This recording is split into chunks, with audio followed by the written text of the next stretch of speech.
اس کے آنسو خشک ہو چکے تھے۔ وہ پھٹی پھٹی آنکھوں سے ہر آنے جانے والے کو دیکھ رہا تھا۔ بار بار اس کی نگاہیں آپریشن تھیٹر کے دروازے کی طرف اٹھ جاتی۔ اتنے میں دروازہ کھلا، ڈاکٹر باہر نکلا۔ شیر خان دوڑ کر اس کے پاس گیا۔ اس نے بے تابی سے پوچھا، ڈاکٹر صاحب میرا بچہ زندہ ہے نا؟ ڈاکٹر نے شیر خان کے کندھے پر ہاتھ رکھ کر افسردگی سے کہا، حوصلہ کرو، خدا کو یہی منظور تھا۔ شیر خان کی آنکھوں کے آگے اندھیرا چھا گیا۔ پھر اسے محسوس ہوا کہ وہ اندھیرے کی تاریک لہروں کے بگولوں میں پھنس گیا ہے۔ وہ دیوانہ وار آپریشن تھیٹر میں گھس گیا۔ اسٹریچر پر اس کے اکلوتے بیٹے عامر کی لاش پڑی تھی۔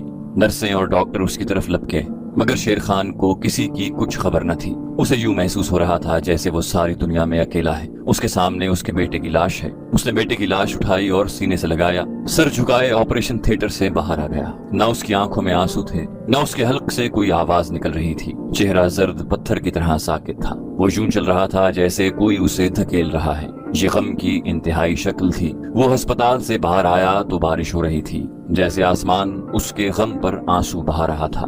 دوسرے روز شیر خان کی والدہ، اس کی پیاری بیوی اور پیارے بیٹے کو اس کی آنکھوں کے سامنے قبرستان میں دفنا دیا گیا۔ جب وہ اپنے دوستوں اور رشتہ داروں کے ساتھ اپنے پیاروں اور اپنے جگر کے ٹکڑوں کی قبر پر پھول چڑھانے لگا تو اس کی چیخ نکل گئی اور وہ وہیں بیٹے کی قبر سے لپٹ کر زاروں قطار رونے لگا۔ اس کے عزیزوں اور دوستوں نے اسے سنبھالا اور حوصلہ دیا۔ اس سے اگلے روز شیر خان کے گھر میں سب عزیز و اقارب اور اس کے دوست جمع تھے۔ سب سوگوار تھے۔ کبھی کبھی کوئی اٹھ کر شیر خان کے پاس آ کر اسے حوصلہ دیتا، حوصلہ کرو بھائی، اللہ کو یہی منظور تھا، خدا کی امانتیں تھی، اس نے واپس لے لی۔ شیر خان چپ تھا، اس کے ہونٹوں پر مہر سکوت سب تھی۔ وہ پھٹی پھٹی آنکھوں سے ہر ایک کو تک رہا تھا۔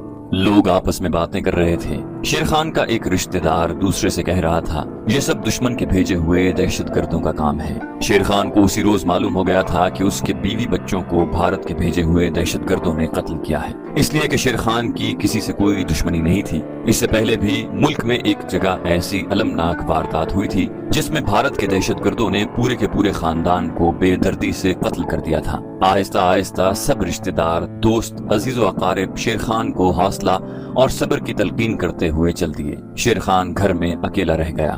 کچھ دیر تک وہ صوفے پر بیٹھا خالی کمرے کے در و دیوار کو تکتا رہا۔ پھر اسے ایسے لگا جیسے ساتھ والے بیڈ روم سے اس کے بیٹے عامر نے اسے آواز دے کر بلایا ہو، ڈیڈی۔ شیر خان کے منہ سے بے اختیار نکل گیا، عامر بیٹے میں آ رہا ہوں۔ وہ دوڑ کر بیڈ روم میں گیا۔ بیڈ روم خالی پڑا ہوا تھا۔ پلنگ کے پاس میز پر اس کی بیوی عارفہ اور بیٹے عامر کی فریم کی ہوئی تصویر رکھی ہوئی تھی۔ وہ اکھڑے اکھڑے قدموں سے تصویر کی طرف بڑھا۔ پلنگ کے پاس جا کر اس کے پاؤں کسی چیز سے ٹکرائے۔ اس نے جھک کر دیکھا، دری پر کھلونا مشین گن پڑی تھی جو شیر خان نے اپنے بیٹے کو سالگرہ کے تحفے کے طور پر دی تھی۔ شیر خان نے کھلونا مشین گن اٹھا لی۔ کھلونا مشین گن ہاتھ میں لے کر وہ اسے دیکھتا رہا۔ اس کے دل و دماغ میں جیسے آندھیاں چلنے لگی، کانوں میں بادلوں کے دھماکے گونجنے لگے، آنکھوں میں بجلیاں سی چمکنے لگی۔ شیر خان کھلونا مشین گن لیے بیڈ روم سے باہر نکل گیا۔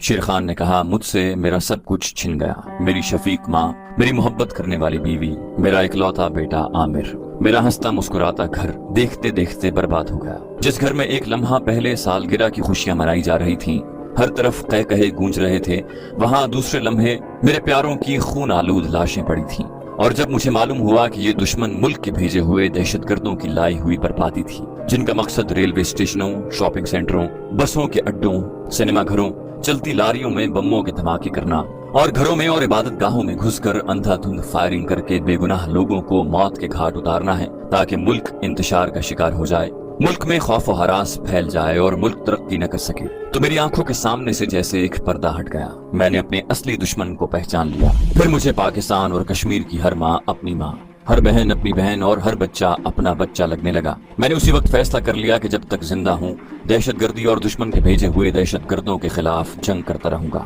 اور جب تک ملک سے دہشت گردی اور کشمیر سے بھارتی فوج اور ان کے جرائم کا خاتمہ نہ کر لوں چین سے نہیں بیٹھوں گا۔ اور پھر میں ایک روز اس تنظیم کے کمانڈو سینٹر پہنچ گیا جس کا نعرہ ہے ملک سے جرائم اور دہشت گردی کا خاتمہ اور کشمیر کی آزادی تک مسلسل جہاد۔ یہ ہے میری داستان حیات، اور یہ وہ وجہ ہے کہ میں نے ایک اعلیٰ ملازمت چھوڑ کر اس تنظیم میں شرکت کر لی اور قلم چھوڑ کر اسٹین گن اٹھا لی۔ شیر خان خاموش ہو گیا۔ نائب گل خان پر شیر خان کی زندگی کے دردناک حادثے نے گہرا اثر ڈالا تھا۔ چھوٹے سے کمرے میں ایک عجیب سی خاموشی چھائی ہوئی تھی۔ اس خاموشی میں گزرے ہوئے واقعات اور حادثات کی اداسی بھی تھی اور آنے والے سنہری مستقبل کا پیغام مسرت بھی تھا۔ شیر خان نے گل خان سے اپنی فیملی گروپ والی فوٹو لے کر البم میں لگائی اور ایلبم کو بند کر کے ایک طرف رکھ دیا اور پرجوش لہجے میں بولا، میں نے غم کی داستان کا یہ باب بند کر دیا ہے۔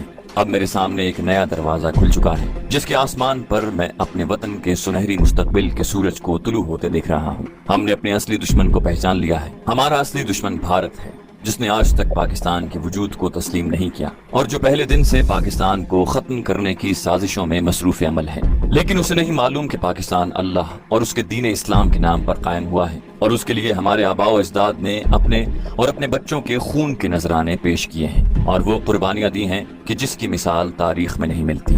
دشمن چاہے جتنے ہتھ کنڈے اپنا لے، جس قدر چاہے تخریبی کارروائیاں اور سازشیں کرے، پاکستان اور کشمیر کا بچہ بچہ ان کے خلاف جنگ کرے گا اور انہیں ناکام بنا دے گا۔ پاکستان کی تاریخ گواہ ہے، دشمن نے جب بھی وطن عزیز پر حملہ کیا اسے ذلت آمیز شکست کا سامنا کرنا پڑا۔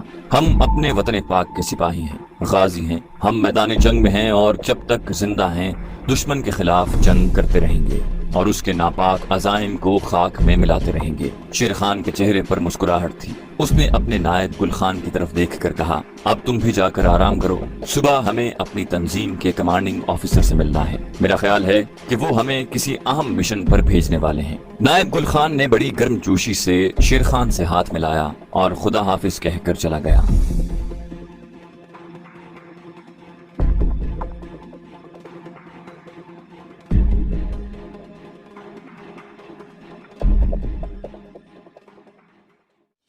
چینل کو سبسکرائب کیجیے اور بیل آئیکن پر کلک کیجیے تاکہ آپ کو تمام ویڈیوز فوراً ملتی رہیں۔